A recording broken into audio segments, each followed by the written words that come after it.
Hi, Melissa. Hi, Thank you for being here. I'm so excited for our chat today. me too. Thank you very much for the invitation. Thank you. As we discussed at Vadi Talks, we host all people sound and we like to dive into their stories and their practice. Um, I especially like hosting women because we are so underrepresented in this sector, in this profession. We're still like less than 5% of audio world. Wow. So a lot will be spoken about this, I think, our own experiences and our learnings and maybe recommendations for all women in And sound men. and men for us as well. So just a bit of a background. So you and I have met through Ennis, but I already knew a lot about your work, and I found you very aspirational, and wanted to meet.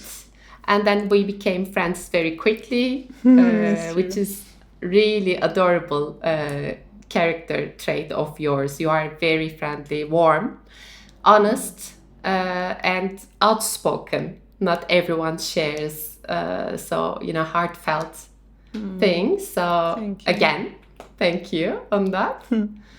Uh, so I want to start with your new album, uh, Cliff's Vultures Cycles of Death. Even the name is very intriguing. Super dramatic, yeah.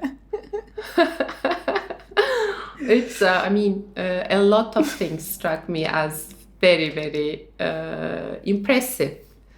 Uh, so the heights to start with, that it was recorded through like 2 years. So it's very diverse, very rich, probably very well chosen from all those recordings.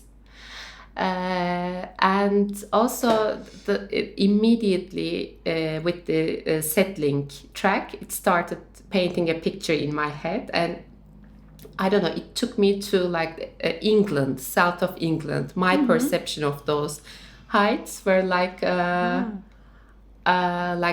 Victorian novels of, English. Oh, So the wow. Wuthering Heights and all those like little towns and the wildlife around them. And I don't know, it was very impressive. And also the coexistence of the opposites, like life and death, and all those animals, the creatures, the predators, and the so-called innocent birds, everything. So that opposites were really, really strong. Plus the reverbs, of course, very impressive. So I shut up now, and I leave it to you. Please tell me about all the project, how you came up with the idea, and how did it unfold, and are you happy with the results? What are the perceptions so far, the feedback, everything you want to tell me? Yes, I am very, very happy. Very, very happy about this album. It's the album that I listen mostly from all the other releases from myself. I think it's really culminating, all my experience and a lot of lots and lots of listening that I've been doing in the last years.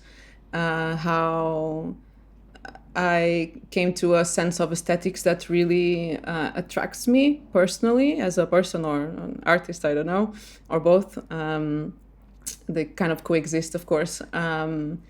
And also that I start to also understand like even the timbre of the microphones that I use and their capabilities, even specific characteristics of it, and even limitations, which is not actually like an issue with this equipment.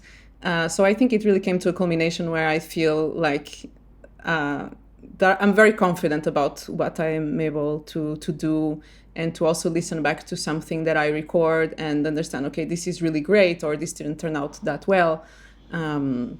So yeah, being confident, in that aspect for me is not only about thinking that everything I do is great. It's nothing to do like that. It's really having a view and an understanding of what, in what I thrive, and also what are, things that I indeed could get better. So there's no imposter syndrome here. And I'm very, I feel really, really grateful somehow that because when I have a lot of self-doubt removed, I think it's everything just becomes a bit lighter in the practice. And then regarding this album, it was mostly actually circumstantial, because some months ago I was invited by also a woman in the audio industry, Carmen Perez, which is she's from Spain, so it's very close to here. And she invited me. She lives in this really beautiful area, and she invited me to be with her for some days, and that we could just like go out to listen and record. And it was great. I really liked her, and she's super generous, very very super smart, intelligent person, very sensitive as well. And she exposed me to these places. And the first thing that struck me, which completely led this work, is we were in a town in Spain. I don't want to disclose the location very much, but we were, not because I'm selfish, but for other reasons. And in this town that has like some hills and cliffs, there is this bird that is the red-billed chough, which is very present on the recording. The one that is this kind of laser gun sounds. And as soon as I heard and I listened, I was like in love. I cannot use another expression. Just beautiful. They're Corvidians, like they're already interesting. It's already interesting species, right? But like their calls, definitely taking advantage of the place that they are. So they're also seen usually in this kind of like cliffs, mountain kind of place. And so their calls, and they move in flocks as well, so you don't really see just one. And I think it's always interesting to see a group of birds behaving like that. And the way that they fly was just so awesome, so graceful, so incredible. I was like, wow, like I'm in love, like this is my new favorite bird of the moment. kind of this feeling. And then we went to a place that for some reason, and thankfully it seems to be a little bit reserved, so it's kind of hidden. And when I went there, I was just like, this is beautiful, like this exists like 3 hours from my house. A lot of people go to, I don't know, Venezuela or something like that to see something like that. Like, I cannot believe like all this beauty so close to me, and we are not aware of it, and luckily it was a very quiet place, so you barely hear any traffic sometimes, if at all, hours in a row. There's indeed, some planes, but it's also doesn't permeate so much. So I went there maybe 3 times, and was listening. Like, we really sat down a lot and listen, how the sound was behaving, the animals, and then like the privilege of seeing vultures so close to you, just some meters from you, like flying from one place to the other. And then because the place is so silent, and it allows because of the geological structure, allows the sound to diffract and reverberate so much, you can hear very small things really far away. So you get so much detail. Like I'm so impressed about this place, and I felt really good on this place as well. Very difficult to hike there. Like it's super tiring. It's really very steep. But I think that adds a little bit to the adrenaline as well. So I think that there's a little component there. Yeah. And yeah, so then I went there 3 times. I have also recorded overnight, but that's kind of a secret, but I'm not disclosing the place, so it's okay.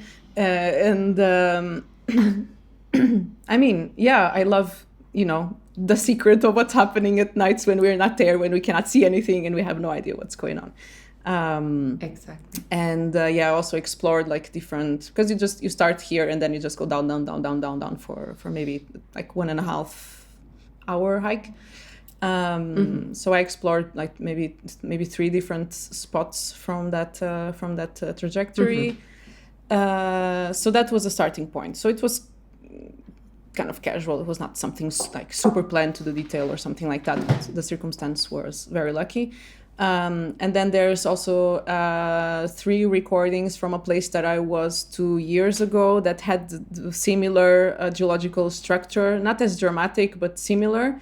And it was the first time that I was also in contact with the vultures. In contact, I mean, they were close. I was not talking to them, I guess. But so it allows like this same kind of feeling. And there's also a track that I recorded more recently in the Pyrenees in France, which had also red-billed chough. And when I saw them like in this huge flock, I was just coming down from a hike, and then I said to the rest of the group, I'm going to stay here for a bit. The recording was awful, that one, like, because just recording the mountains with the river is really tricky. But then I went afterwards on a hike by myself, and I find a place that was a little bit more suitable. It has noise pollution, so I didn't shy away from noise pollution this time.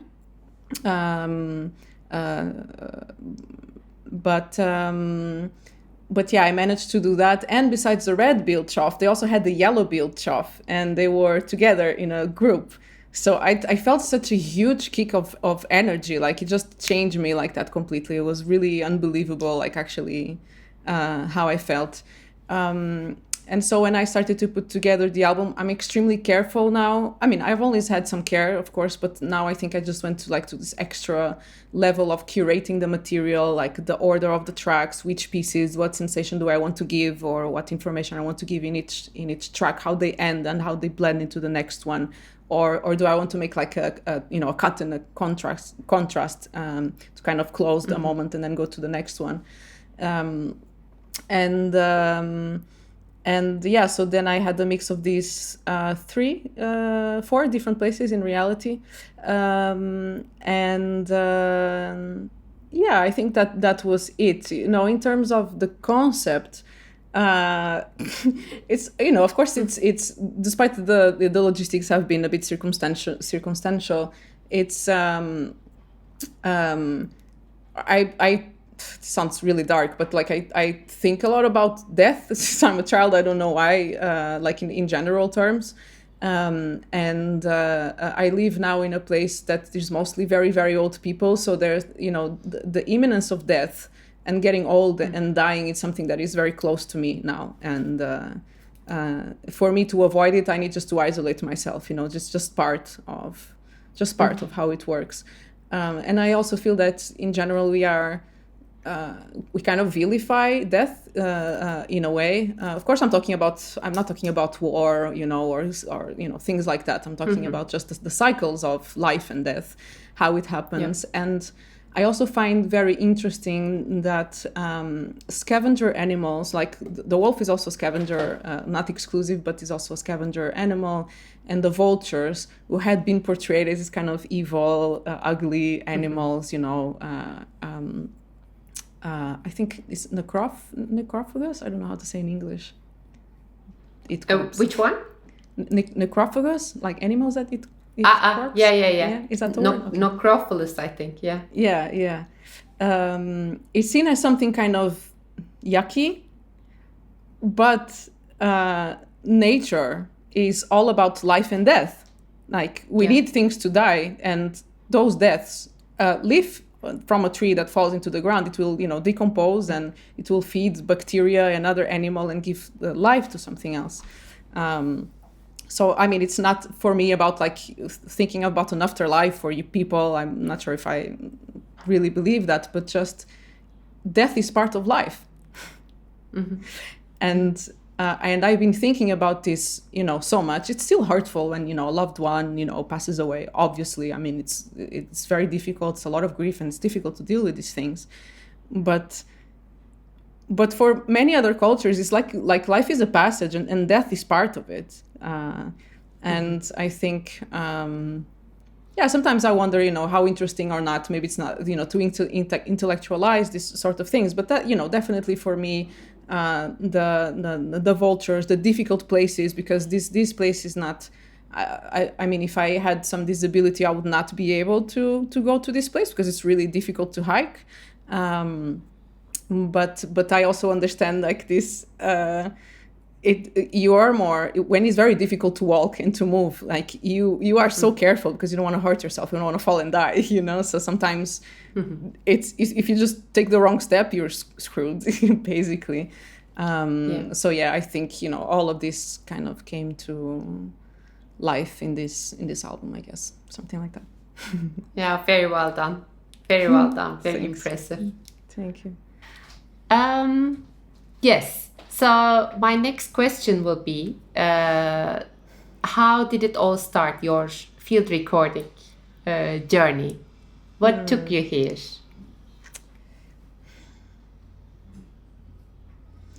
Well, my initial wish when I was a teenager was to follow music, which I guess is a very common wish amongst young people, and very well. But for several reasons, I started to be pulled into film and sound design in particular, and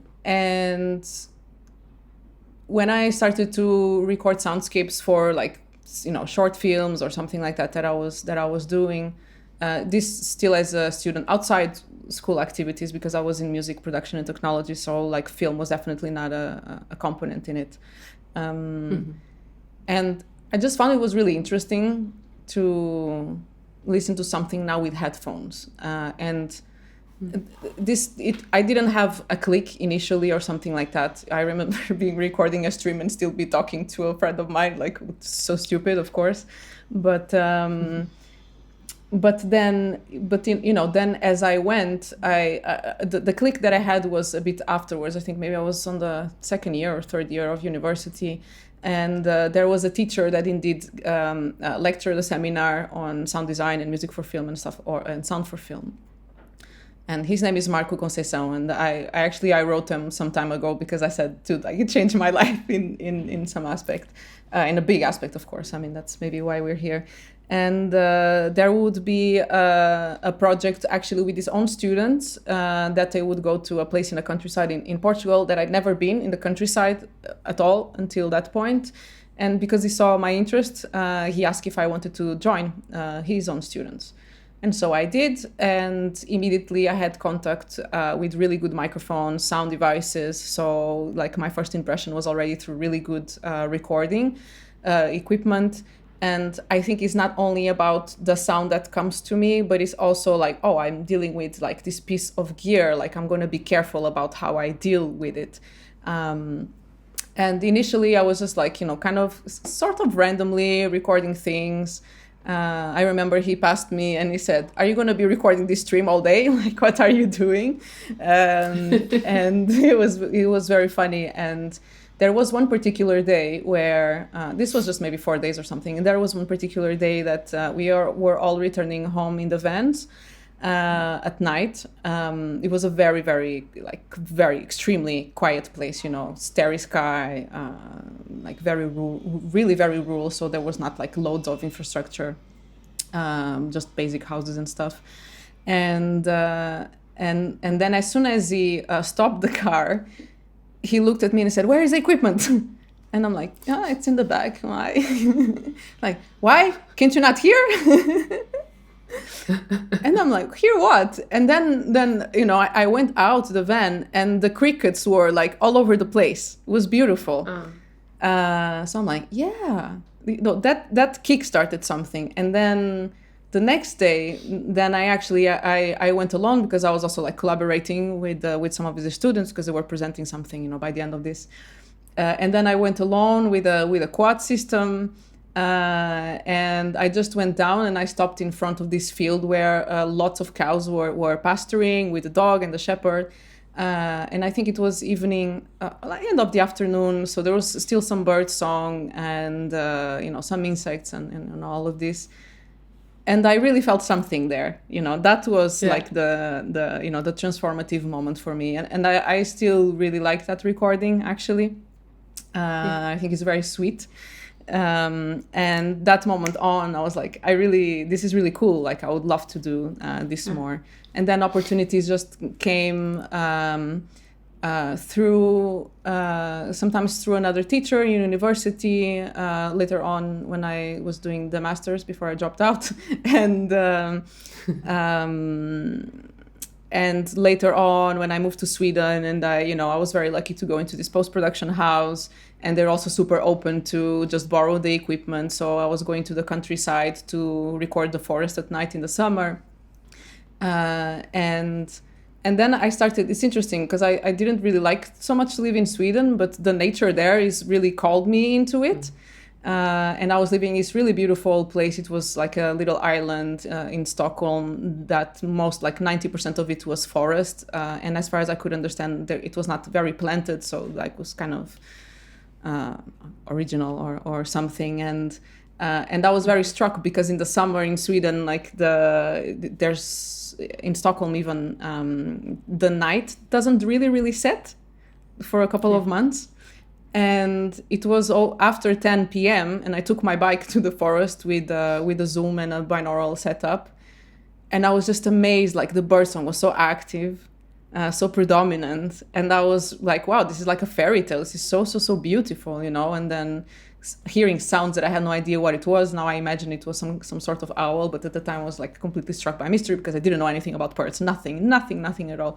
And I was just looking for this quality. And then, just the jobs and the gigs that I got just made this appetite for listening, just getting bigger and bigger. Until I reached the point that I'm like, I think I might be kind of good at this, and I really I really have pleasure doing that. It's really good to be outside, like it's one of the very few moments that I can kind of empty my head a little bit. Is always like 25 thoughts and voices coming at the same time, and that allow me for this curiosity and tranquility also at the same time.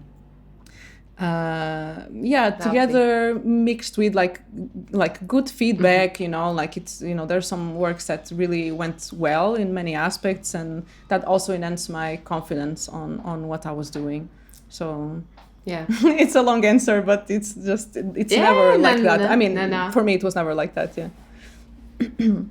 Yes, it's we're actually after moments like this, aren't we? Like we really love that moment. So take it from there. And all the examples you gave is from nature field recording. So is it always nature for you, or do you have any slightest interest in urban recording as well? I have a slight interest. I've recorded those as well. So when I was exploring recording, I was in the streets, sometimes doing like walkings in the middle of the street with a binaural setup. And that allowed me to perceive things very attentively about how, like the sounds of a city, and why. So I started to compare this. A lot happened in Sweden. So I really started to compare a lot of things that are in Stockholm versus from Porto, where I'm from here in Portugal. And I think that taught me a lot. And I had curiosity, like I love resonances and structures and this kind of thing. But, as the years go by, I don't have much attraction for cities anymore. This just gets a bit tiring. I still love the sounds, and for example, I love hearing people laughing. I love hearing people singing on the street. I think that's really very heartwarming. But at least for now, and I guess, for the future, it's not something that I'm going to actively be pursuing. Just because being in nature really regulates me, and being in the city doesn't have this kind of effect for me. Yes. Interesting. So I kind of have to live in the city for now because of my son's education. So I use field recording besides like enjoying and practicing it. I also use it to align myself with the city, to be more at ease with the city.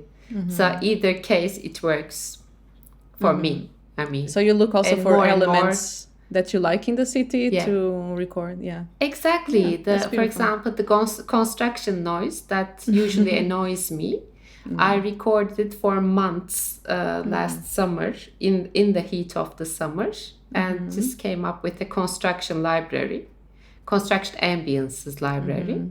So it kind of aligns me with this chaos, with this unwanted noise. So trying to find the musicality in that, the Yeah, yeah. rhythms and the right angles, and watching them do that, etc. It kind of turns into a pleasure, like you said, Yeah. like in nature, because you understand better. I pay attention, Exactly. and everything gets better when I pay more attention, real attention. Yeah, some sort of understanding at some level somehow, no? Exactly. Exactly. Yeah, and acceptance that I need to be in the city Radical for acceptance. some time. Yeah. Exactly. Forced acceptance as well. But it's Yeah. fine. I'm a city person. I know myself. For now. Yes. For Yeah. now. Maybe Yeah, it'll life change moves. like you. Yeah. Good. So, and in general, also taking into account your sound design and also field recordist roles, are there any dislikes? Because you touched upon your likes, or what are your other likes about this job, and any dislikes about it About field recording? that you live with?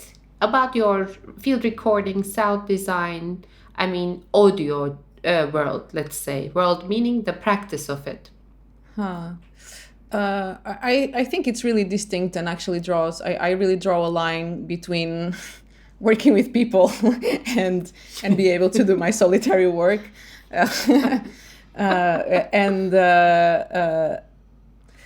I mean, on the sound design, I really loved all the creative aspects of it. It's just so wonderful to be able to create your own world and something that the story is compelling you to deliver, and how you're reading a film and scenes and the script, all of these things. What I really disliked about the audio industry, so for a period I was working both to sound design for like a series, I was highly involved in a feature film. Actually, that's where the Swedish Forest Textures albums came from. So that was a very good side. But I really profoundly hate the hierarchical structures that they are not necessarily imposed, but they are very prevalent in the audio industry. I have had good experiences, but I can say that most of them, they were extremely draining.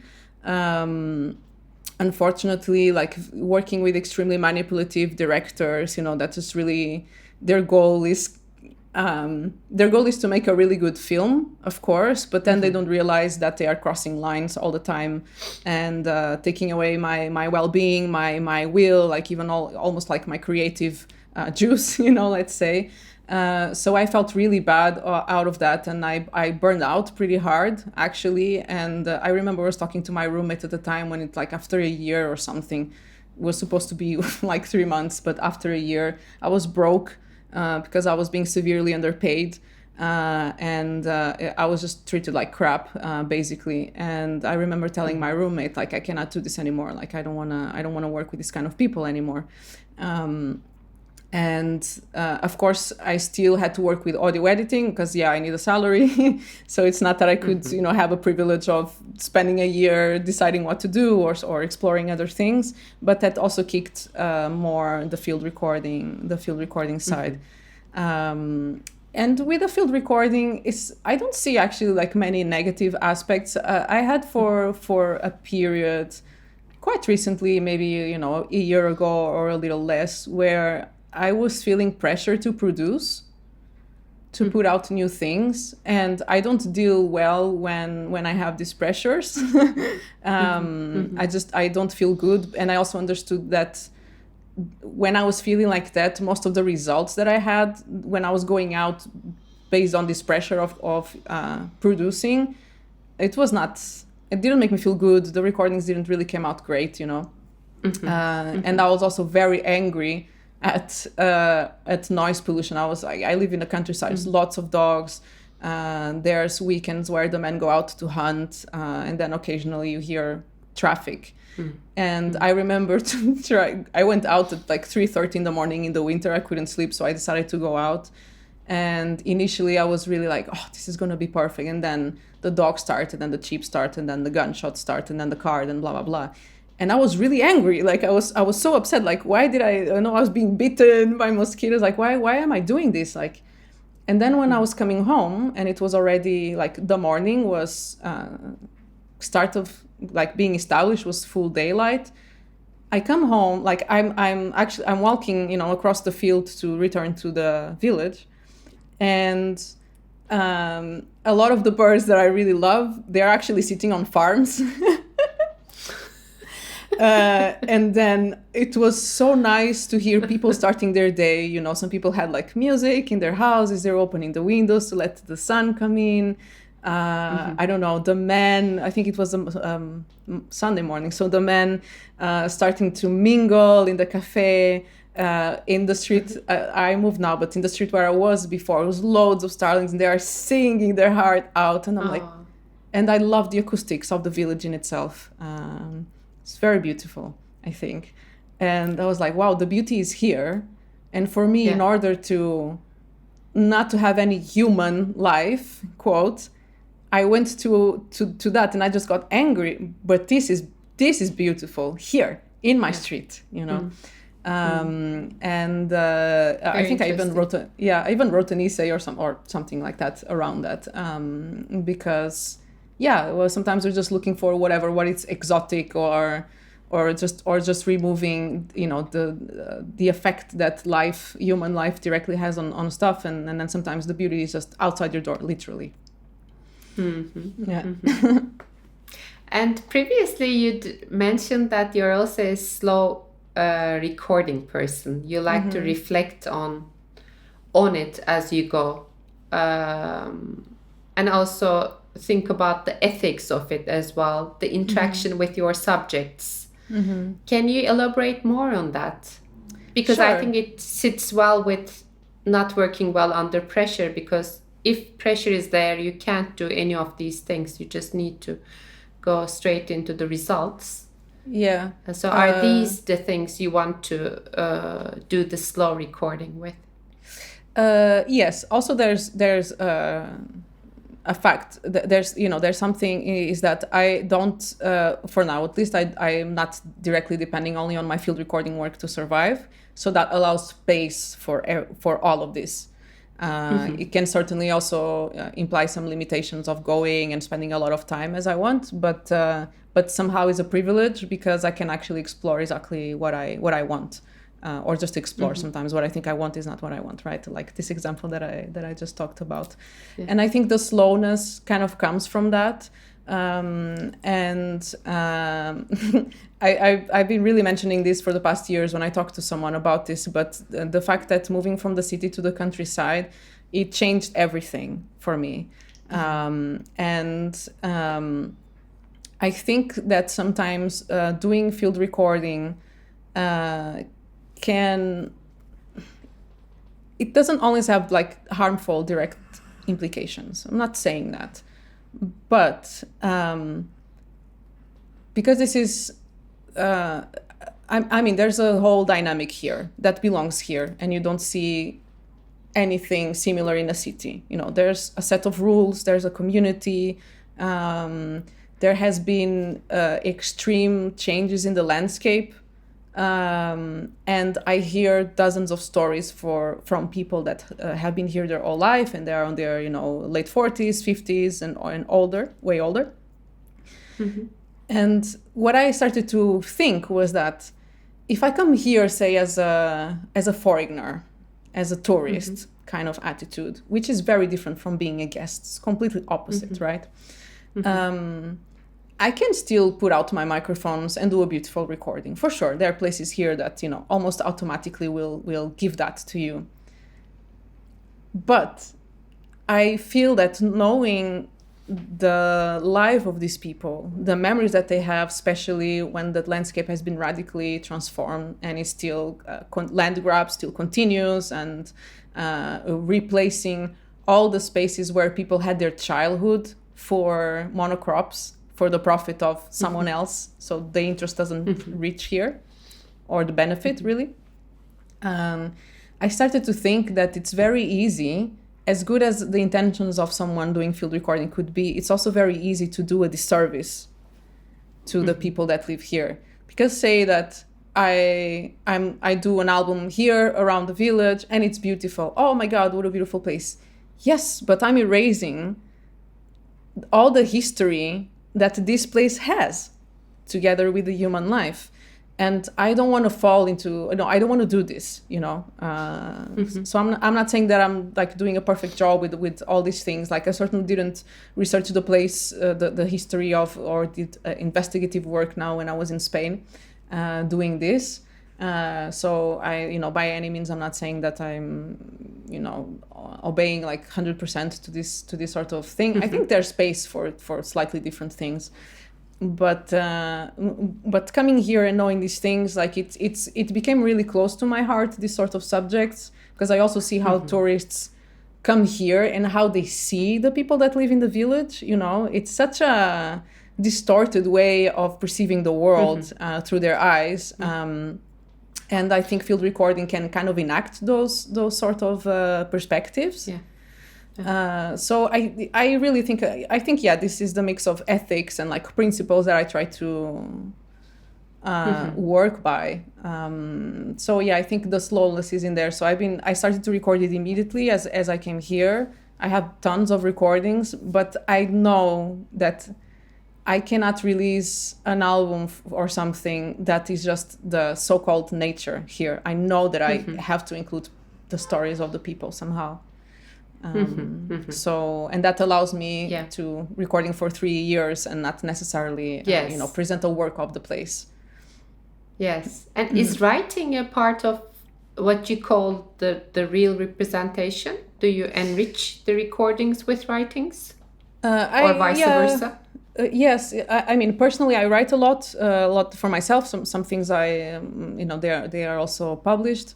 But I try on the albums that I have. I try to at least tell the story a little bit of where it comes from. But I know that a work like this, if I am yet to do it, but I think that is also be a good thing that I could potentially do for the people that live here and for this place is. To be way more dense and explicit about the written word. Yeah, it makes me think like, giving back to your source, like be it people, nature, etc. It always comes with the dilemma that, when you write or when you give credits and when you tell a lot about that place and people, in the traditional sense, you give them credit and kind of promote it in today's words. But then linking to your very first comments, do we really serve them, being them public, for example, like those locations in Spain? Do they need to be out there so other people, more and more people come? And it's always a dilemma, I think, how we give back when we're taking. It's because of this that I don't especially when we get commercial benefits from it. Yeah. It's very delicate question, really. Yeah. It's good though. It's again similar to your last album, coexistence of opposites. So we're trying and learning and trying again. So yeah, it's true. I think there's room for a lot of approaches to work, but I have some lines that I really try not to cross. Yeah. And this also made me think about respecting nature while we are field recording. In our one of our previous chats in Vadi Talks, we chatted with Laura. Laura Giannoni. And she was saying when she was recording nature, for example, when she wanted to record rain and she needed to protect the mics from the rain, she tried not to harm any trees, any leaves, and make like a leaf umbrella, but she tried other things. So from, as little things as not harming leaves to much more like contributing to the reservation of these natural places. or leading initiatives for that. So there are so many layers. So where do you see yourself on the spectrum?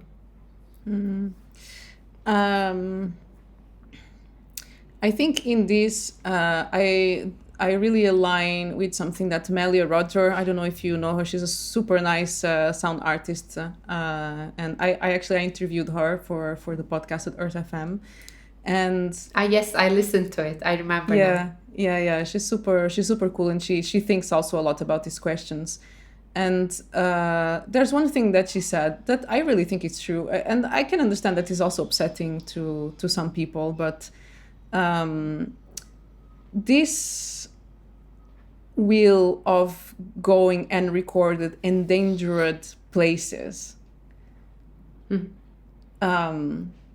I understand that could be there could be like a scientific investigation to it, but I tend to see a lot of ego in this kind of approaches, and I know that people care. I'm not saying that people don't care. Like, they want to preserve the environment and they want it to thrive and so on.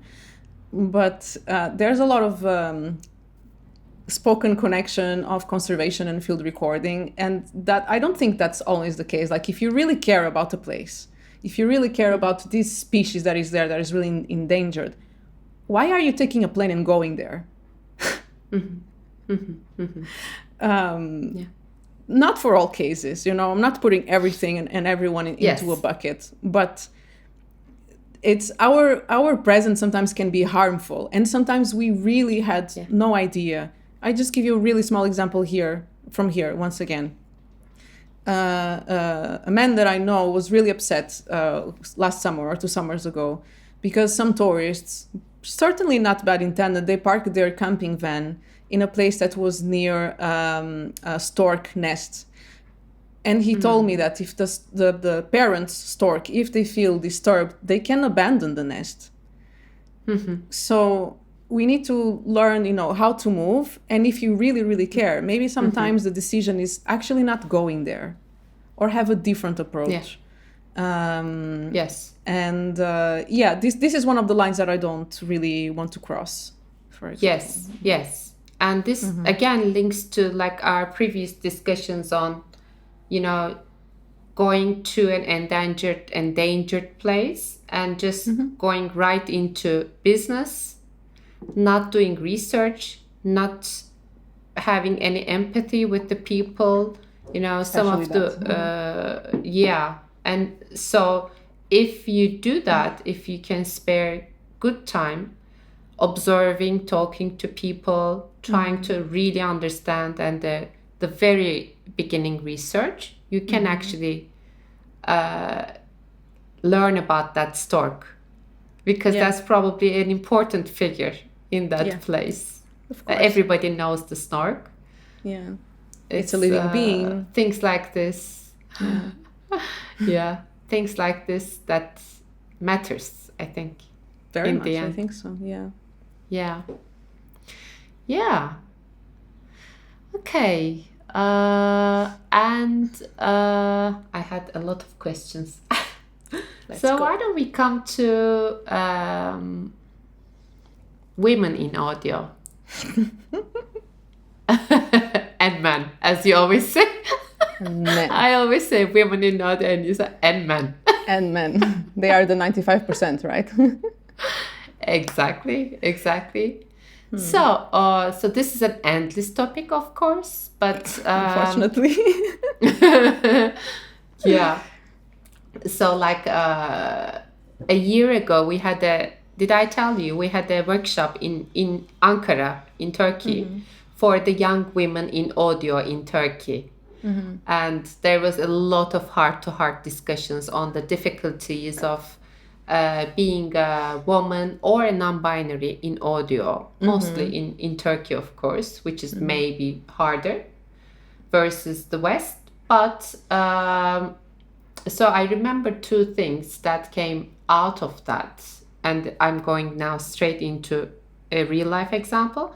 But they said, these are young persons, of course, so they said the difficulties are also there very hardship cases for men as well, young men as well. For sure. So it's double difficulty when you start this career. I'm sure there are many examples like this. And then they said young men offset this a little bit more with really good networking. They find a way to be present through their young network, plus being extroverts, going right in to the networks, even if it's just being friends and having small chats and so on. So our women in the workshop, young women, they struggled with that.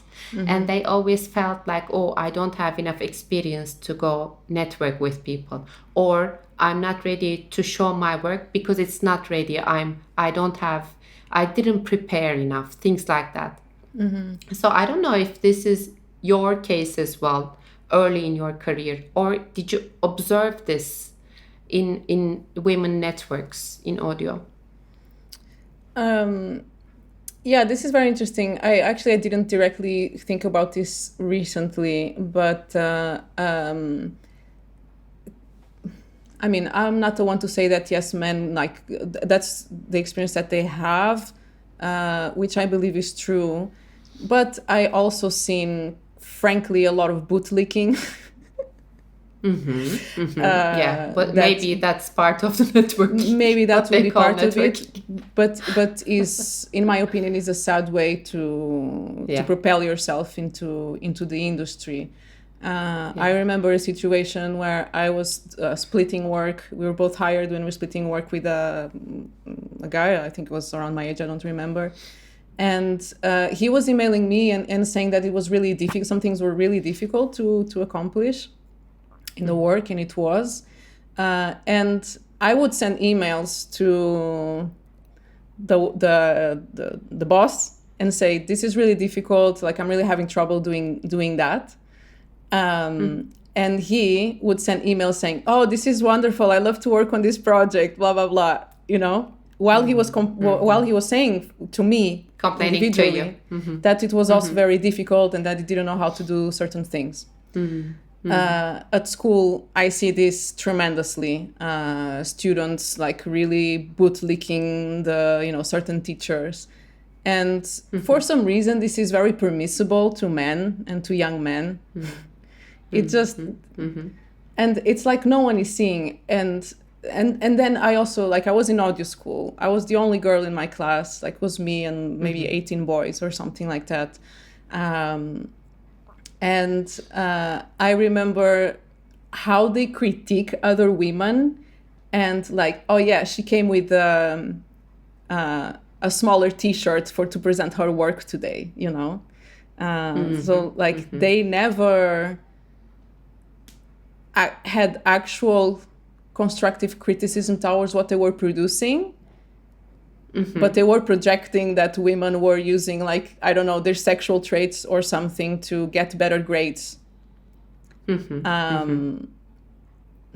it's either that or we are perceived as being aggressive.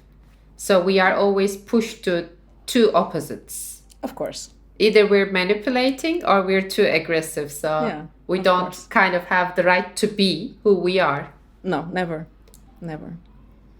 And it can include smaller T-shirts. Who cares? They care, and they see that as a confront. I don't know how they see that, but certainly they. Yeah. I don't know. But I mean, if you want to go. So, how was your experience in general? Because you also had lucky mentors, I think, who gave you opportunities. No, I didn't. I had these people that gave me an opportunity there. And I had on post-production, luckily, this really nice colleague in Sweden, Nicholas, that was super cool. He definitely didn't treat me special or different because I was just like 26 at the time. And he was very upfront with just showing me things that he would know, but without wanting my absolute gratitude or something in return. It was actually genuine sharing, and I see that also. I think he was just doing that in general. And I also know that he didn't want anything in return, because I never felt any sort of pressure around that, So it was chill, it was cool, it was normal. Or what it should be normal. But I had, immense experiences. So many. And you were talking about like in Turkey that it could be more difficult. I really don't doubt that, but I worked in Sweden for 5 years, and even though it's deemed as progressive, and indeed there are policies that and guidelines that could be more progressive, the prejudice is there, and it can just come out in different ways. And a very like my understanding is that because we live in a misogynistic world, there's been progress, in many fronts and some spaces. I'm not at all denying that. But what is the last thing to change is the mentality, right? And the conditioning that comes from this ideological apparatus, let's say. And I think in spheres that are directly linked to technology, like audio post-production, mixing, the authoritative and knowledgeable figure that has been existing and it's still there is a white man. Right? So I think this allows both for men, including these young men that we are referencing, like the way that they network, to be very comfortable, because usually their knowledge is seen as a default, is not questioned. I'm not saying that it should be questioned, but the thing is that women are scrutinized in a very different way that men are. And this is one thing that I always felt. And it's also something that I've enacted for many years, because I also come from this culture. But of course, somehow I'm forced to see these things because I'm directly suffering them because I'm a woman. And then that comes very slowly to men, because they are usually on a first degree, they are on a benefiting level. I want to also tell why it's actually not so much beneficial to them in some other aspects. So what I feel is that when a woman comes into this setting, the general feel, if a woman comes into a post-production studio, for example, especially if she's young, and I'm going to make a hard guess that especially if she's a woman of color, people will want to know where she's not good at, where she's going to fail at. I always felt this, and I've been also this kind of person, doubting, not how she got there. I never had this kind of really disgusting, she got there because she was, having sex with someone or blah, blah. These things I've heard my entire time in school, for example.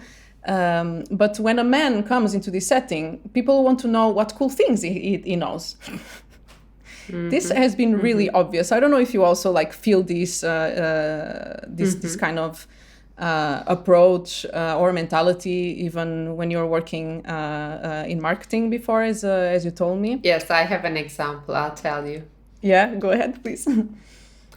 So it was a hard realization for me in my previous corporate marketing role, and in time when I got more senior, I caught myself being harder on women in my team, because I was instinctively, probably without realizing, subconsciously putting the pressure I saw when I was progressing at work. So also the parents imposed this on us as a culture, not specifically for me.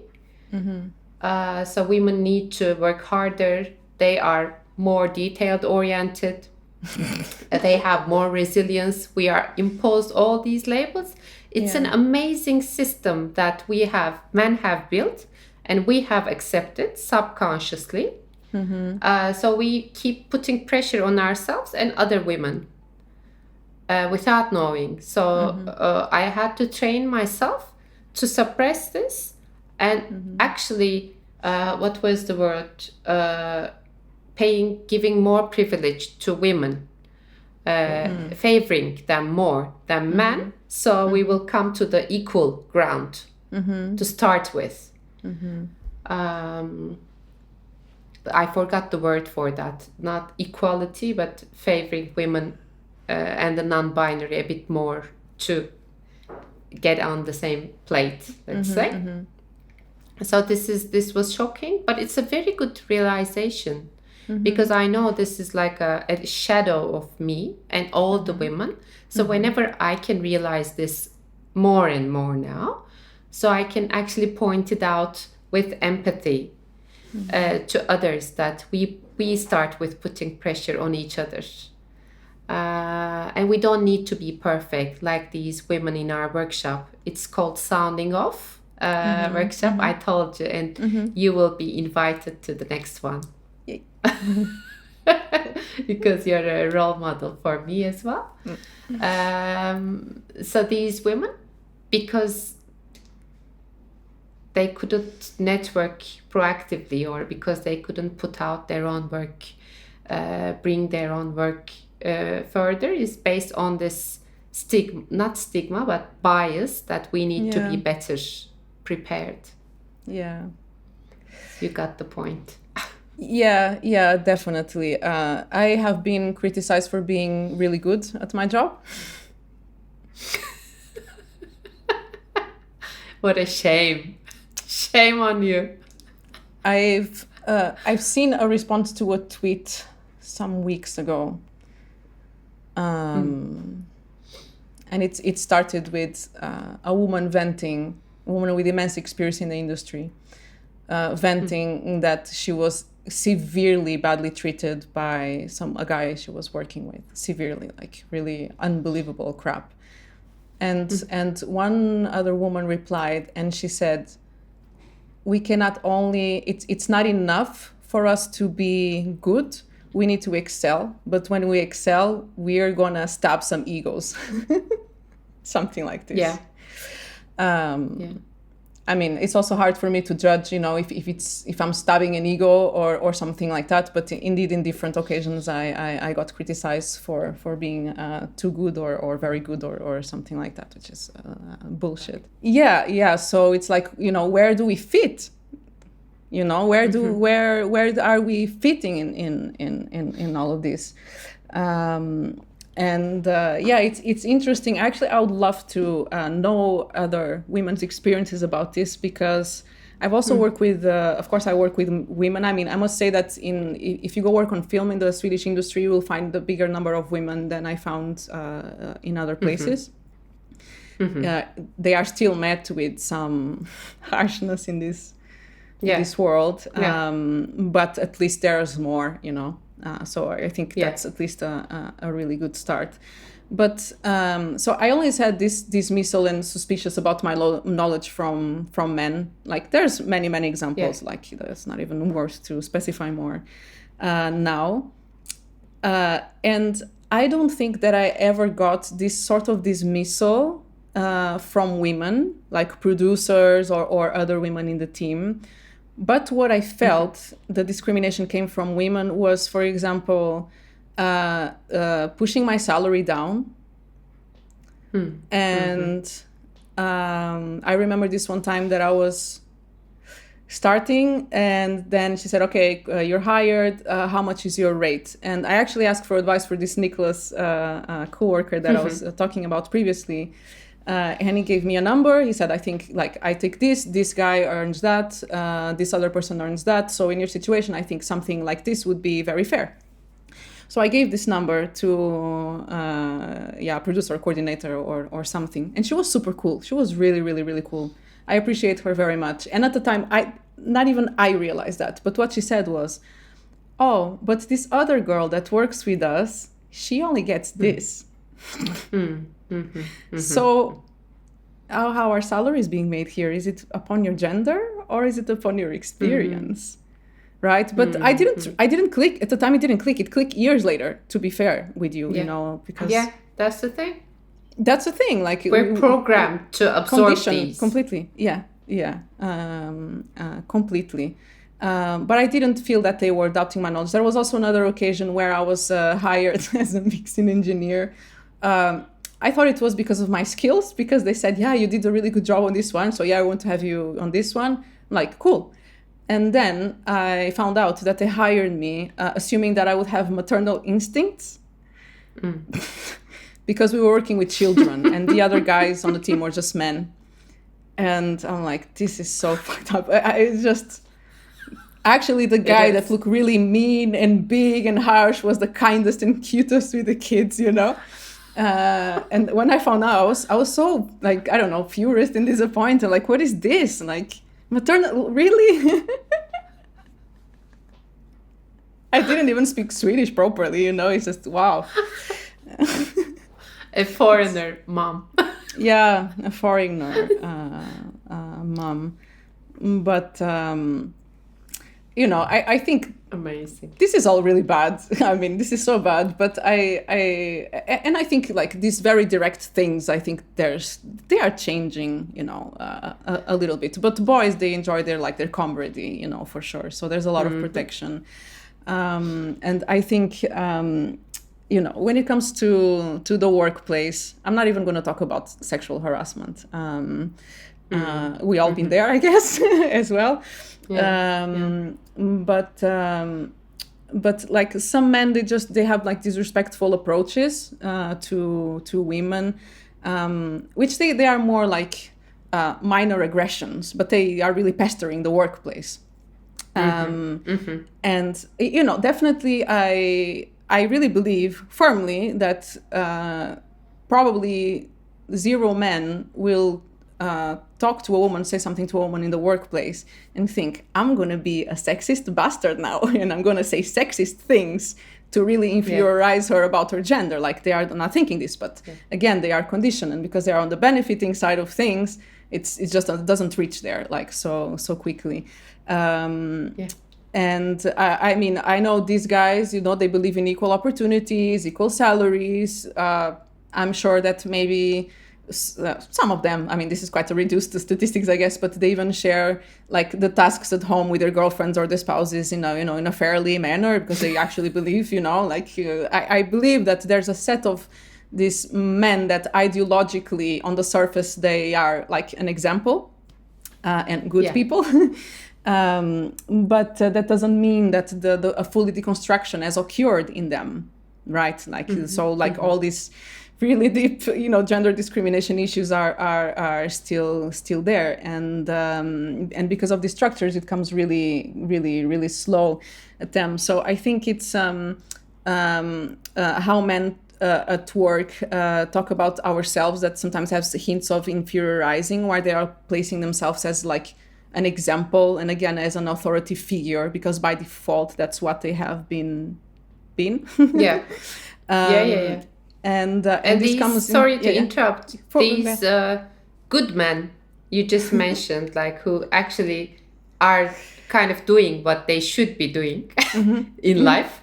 But when there is like an injustice from especially the superiors, they don't do anything.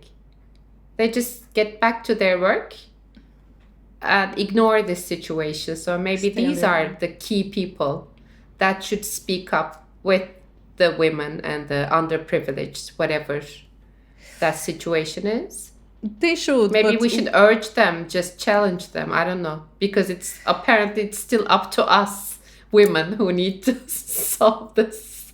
That's my plea, but it's like, we are not the problem. You guys are the problem. You know, that's you. Like, end of conversation. You know, listen to us, please. If we're saying this is discrimination, we have at least, most of us, like 2 decades of discrimination because of our gender. Do you think we don't know? Like who are these people sometimes to say, oh no, and they make all sorts of excuses to protect these people, especially because you know, I don't think I ever had, like, in a work situation, a guy that comes to me and say, yeah, you're really stupid, like you don't know how to do your job. Like, I never had this sort of like strictly directly offensive insulting remarks, but there's like I don't know if this makes any sense, but I call it like rhetoric traps. And that is like when a man like they approach you, like they approach a woman with some sort of compliment, but they are putting themselves as the example and inferiorizing your work in a way, and also comes with some condescending remarks. So if you look at what they say, if you hear what they say, they are not strictly insulting you, but it really comes with this rooted gender discrimination kind of thing. So it's what I would like, my plea for men now is listen to what we are saying when we say this is discrimination, like this comes with a hint of sexism, and also listen to what you are saying. When you go and talk to a woman and you compliment their work, for example, are you expecting like endless gratitude and that she should listen to you and she should be grateful for your existence? Or when you do these like shady remarks, what are you actually doing? Is this a solicited, first of all, because there's a lot of unsolicited like stupid things that they are said. What is the goal here? Is actually to make a good constructive criticism, or are you just pointing yourself as the example again, continuing the perpetuation of this authoritative hierarchy, right? Yes. I think men, they really need to listen to themselves, both the ones who are acting, both the enablers, because from my experience, the most frustrating part, I mean, I get furious when a man is like that to me or to some other women that I know. It drives me crazy, really. But they are allowed to do and to behave like that. And when our bucket is filled and we say, we don't take this crap anymore, oh, you're aggressive. We're called aggressive, like you were saying before. And then it's like we created a problem because we said without smiles, no more of this. This is bad. I don't accept this anymore. I do not admit that you speak to me like this anymore. And then it's like, no, you're taking things personally. That's also a classic, So I think the triad is you're aggressive, you're taking things personally. You need to chill. Yeah, exactly. As a friend of mine, a guy says that's just a sugar-coated way of saying don't be hysterical, because nowadays you cannot really say that, but you sugarcoat it in other ways, right? Exactly. And of course, I didn't mean to offend you, this sort of stuff. So men, they never take responsibility. They never do. Yeah. And I think they really don't have the capacity because they are deaf. Like, they don't listen to women. They don't listen to themselves. They refuse to believe that these things still happen because now they see 2 more women at a workplace doing what was before kind of just reserved for men. So they're like, oh, it's going really good for them, And then there's all these structures, and they are still get enabled. But I think there's I thought about this a bit more recently, but I was saying first that on a first degree, men continue benefiting, and they do on a first degree, but they are losing a lot, because if a man is like that to you or to me or to our friends or colleagues, we won't like that man, we won't respect that man, and they will never be able to secure and forge sincere and honest relationships with women.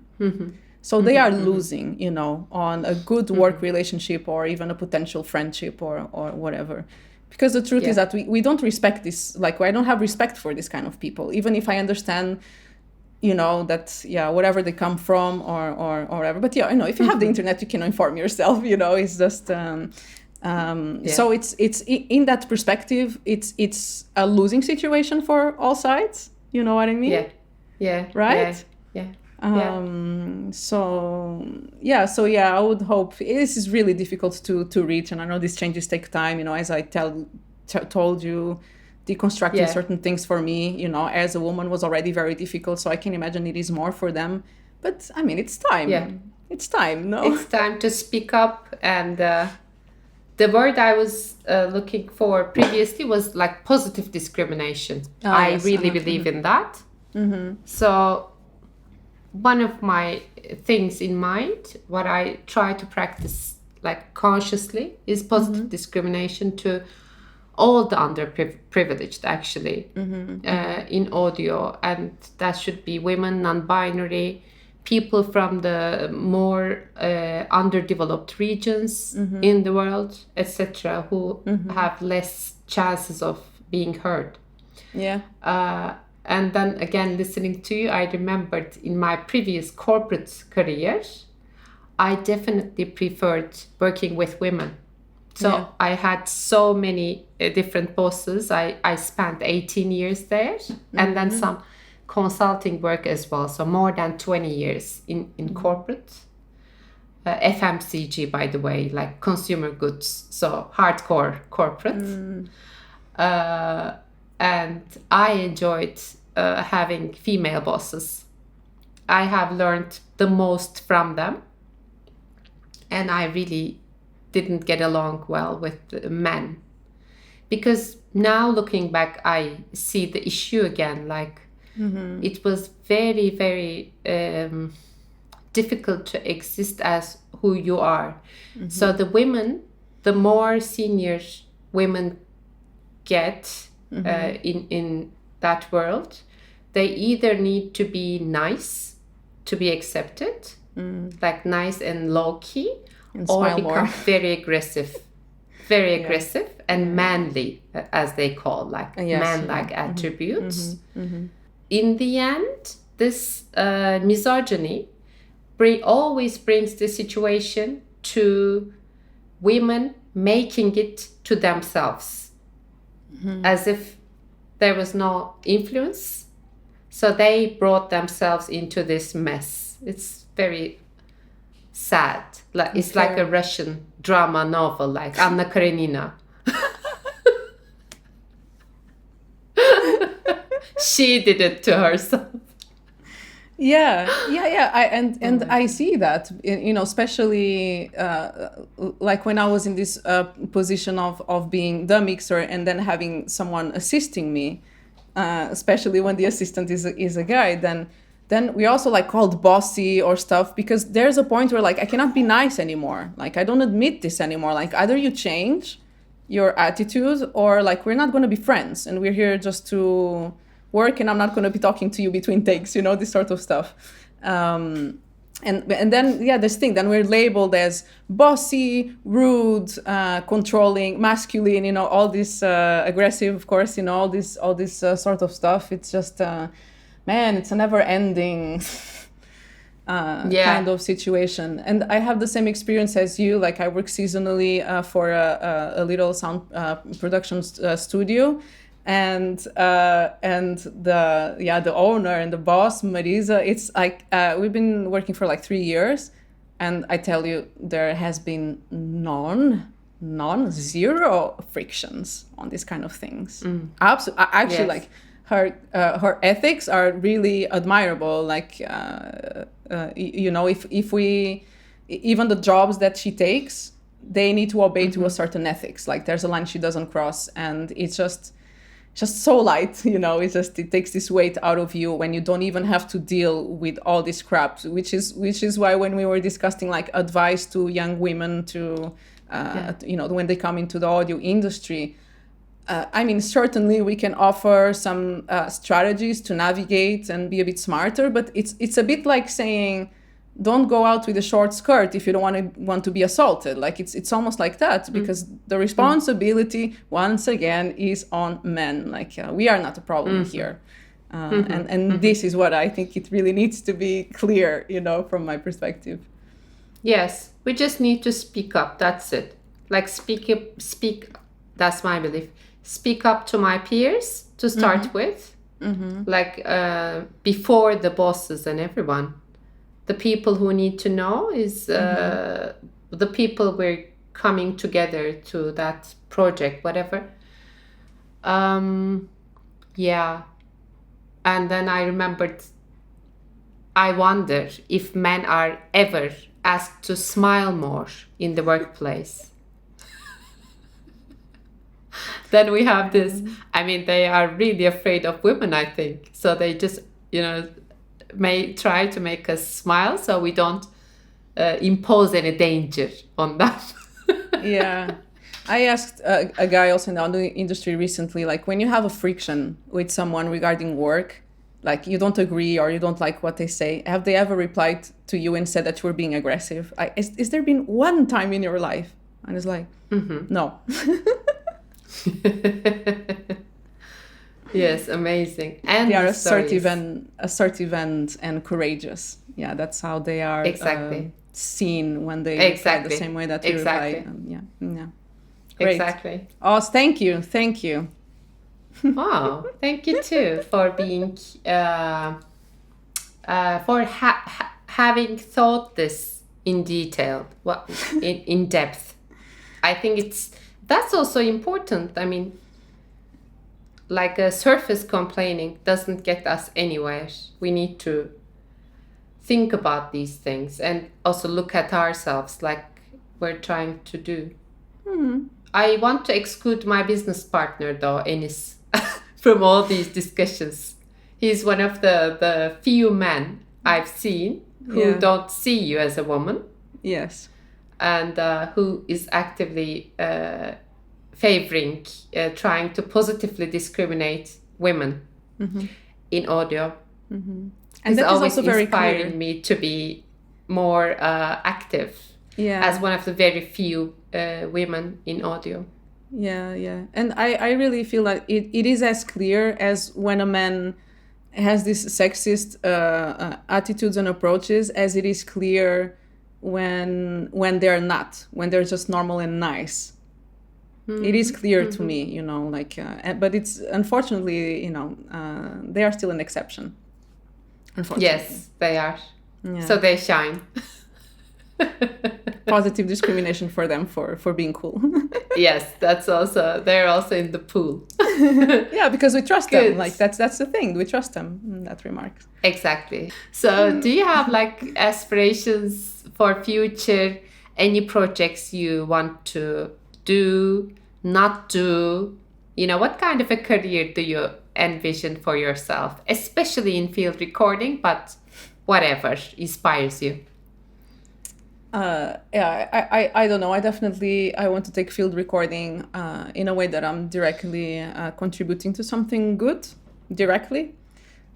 Like the example here, you know, where I live, and yeah, certainly, you know, there are places that I would like to, you know, be and understand. Like I have many interests, so it's also difficult sometimes. I think field recording also helped me to converge many of these things. But I don't think about future so much anymore in those terms. It's I don't know. I mean, if I could, maybe I wouldn't work anymore, to be honest. You know, there's so many things in life that we're just tied to this system, and you know, that just propel us to have to wish these things. But I'm definitely enjoying or trying to enjoy, not only as possible, like the good sides of life beyond work. I don't tie my identity to work so much. I mean, there's influences, and you know, it informs me as a person, and you know, goes both ways, definitely.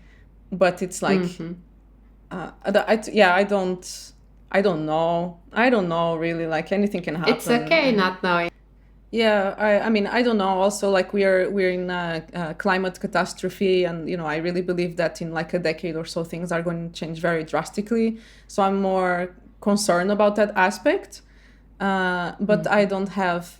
I want to become I want to become a better field recordist and you know, explore different things. And of course, I had like projects in mind, but I don't feel that I'm like competing with anyone or climbing any ladder, you know, in that regard. I just want to be in peace, to be honest. That's all I want. I just want to be in peace and, you know, good to, you know, go swimming in the evening and listen to birds. Yeah. You know, it's just, I don't know. I am more, yeah, things changed. I think maybe also like, I don't know, being a bit more grown up now, but I definitely am not a career person. Like, So, and it also puts more value into the work you will bring further, because you will hopefully do only the things that touches you and the things you want to do. So it automatically brings more quality depth to it, I think. Yeah, exactly. As I was saying before, like I can be slow at this sort of stuff because you know, because I have, you know, this for now a stable income that allows me to have this slowness and go to the beach in the evenings, you know. Yes. But it's Yes. a very good position to be in, and I've struggled really, really, really a lot for many, many years with you know, financial issues and you know, lack of stability. Like it's I know it's tough for majority of people regardless of gender. But yeah, of course, I've also been there, and yeah, luckily now I land into a place that at least for now is feeling very secure. So that's really great, really, really great. It is So great. it's a certain. I think everyone should have dignity and comfort and have this sort of peace, of course. But where we are as society, I think it's kind of a privilege also, and I'm aware of that. Yeah. It is, for sure. For sure. We're lucky to have that. Very. So there are two things I want to do with you. So I really want to record with you somewhere in the world. Yeah. I love that collaboration. Planning together, then going there and then separating our roads and then coming to share and enrich and then go record again, things like that. We should do that soon. And I also want to do this chat with you from time to time as we go along, bring more work, or you know, things happen. So it's three things. Also, I want to host you for the women workshop in Istanbul, Ankara. It will have 2 legs. So maybe we join all of these together. So you said yes to 1 chat, then you have 3 more events coming up. Yeah, I that makes me extremely happy, and yeah, maybe it's something that I could bring some value to it, hopefully. Yeah. For sure, you will. Yeah. Thank you so much. Yeah. I really enjoyed it. Me too. Let's keep chatting. Yes. Yeah. All right, Thank you very then. much for all this time and for listening to everything. Okay, then I'll see you. Yeah, I see you soon. Bye bye. Have a good day. Take care. Bye bye. Ciao.